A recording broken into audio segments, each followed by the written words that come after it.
Colito, hoy con vos.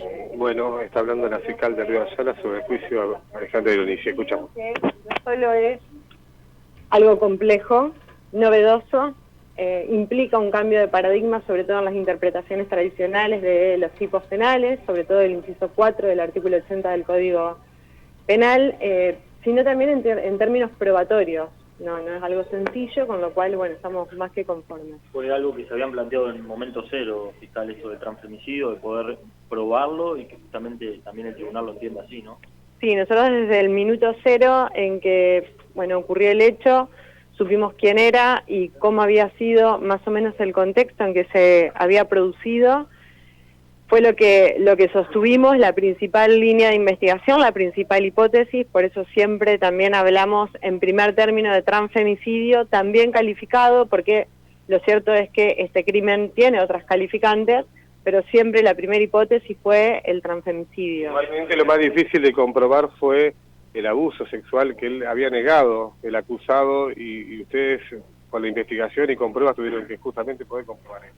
Sí, nosotras también desde el principio, por eso, como dije, cuando empecé hay evidencia que se fue incorporando a medida que se fueron analizando los distintos hallazgos, tanto en el cuerpo de la víctima como en la escena del hecho, y cuando se pudo avanzar, sobre todo con material genético y con pruebas que llevan más tiempo de elaboración, estuvimos convencidas de que esto había sido así, lo planteamos en el juicio, entiendo que lo probamos debidamente y más allá de los cuestionamientos de la defensa y de la negativa del imputado, lo cierto es que el abuso sexual existió y creo que hoy por hoy también en términos simbólicos es importante reconocer que no es un hecho que queda subsumido ni en el femicidio, ni mucho menos, por supuesto, en el transfemicidio. ¿Qué particularidad del caso porque se declaró culpable el imputado en la primera audiencia, no?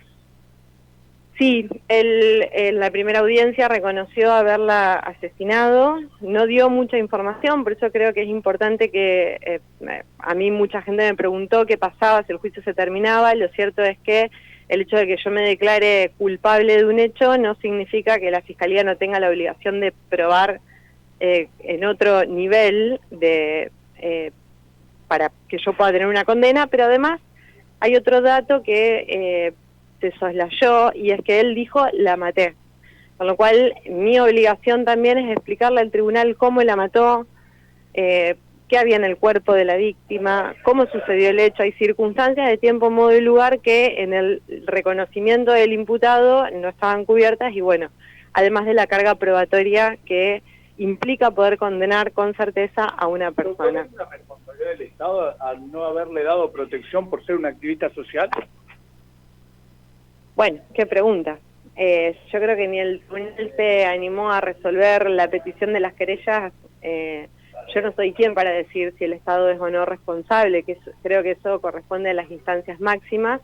Lo que sí te puedo decir es que la Corte Interamericana de Derechos Humanos ha puesto el foco en los últimos años y de manera muy contundente sobre el rol que ocupan algunas personas en la lucha por los derechos humanos de los grupos más vulnerables y sí exhorta a los estados constantemente a que le brinden la debida protección, no solo física, sino también psicológica y en otros órdenes, porque muchas veces, bueno, esto es un caso extremo, pero hay cuestiones intermedias que no llegan a una violencia física o a la muerte misma de una persona que también afectan e impactan en esta protección que brindan determinadas personas a ciertos colectivos. Podría ser un crimen de odio muy claro, ¿no? Debido al ensañamiento en el ataque, tal vez también por la exposición que tenía Ironici, por su militancia. Sí, eso es lo que nosotros planteamos. Creo que el cuerpo, en realidad el cuerpo siempre habla en estos hechos y la cantidad de lesiones, el hecho de haber tenido 46 lesiones cortopunzantes,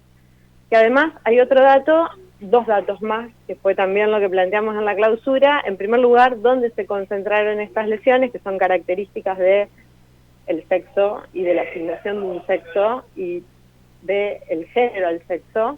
Y en segundo lugar, el hecho de que fueron dos solamente las lesiones mortales que se focalizaron en la zona del cuello, por lo cual todo lo otro fue exclusivamente direccionado al deterioro del cuerpo de Alejandra. Volviendo a la pregunta anterior, ¿un tribunal superior podría determinar un resarcimiento económico a la familia por este tema? Eso yo entiendo que se tiene que litigar en otros ámbitos, no en el fuero penal.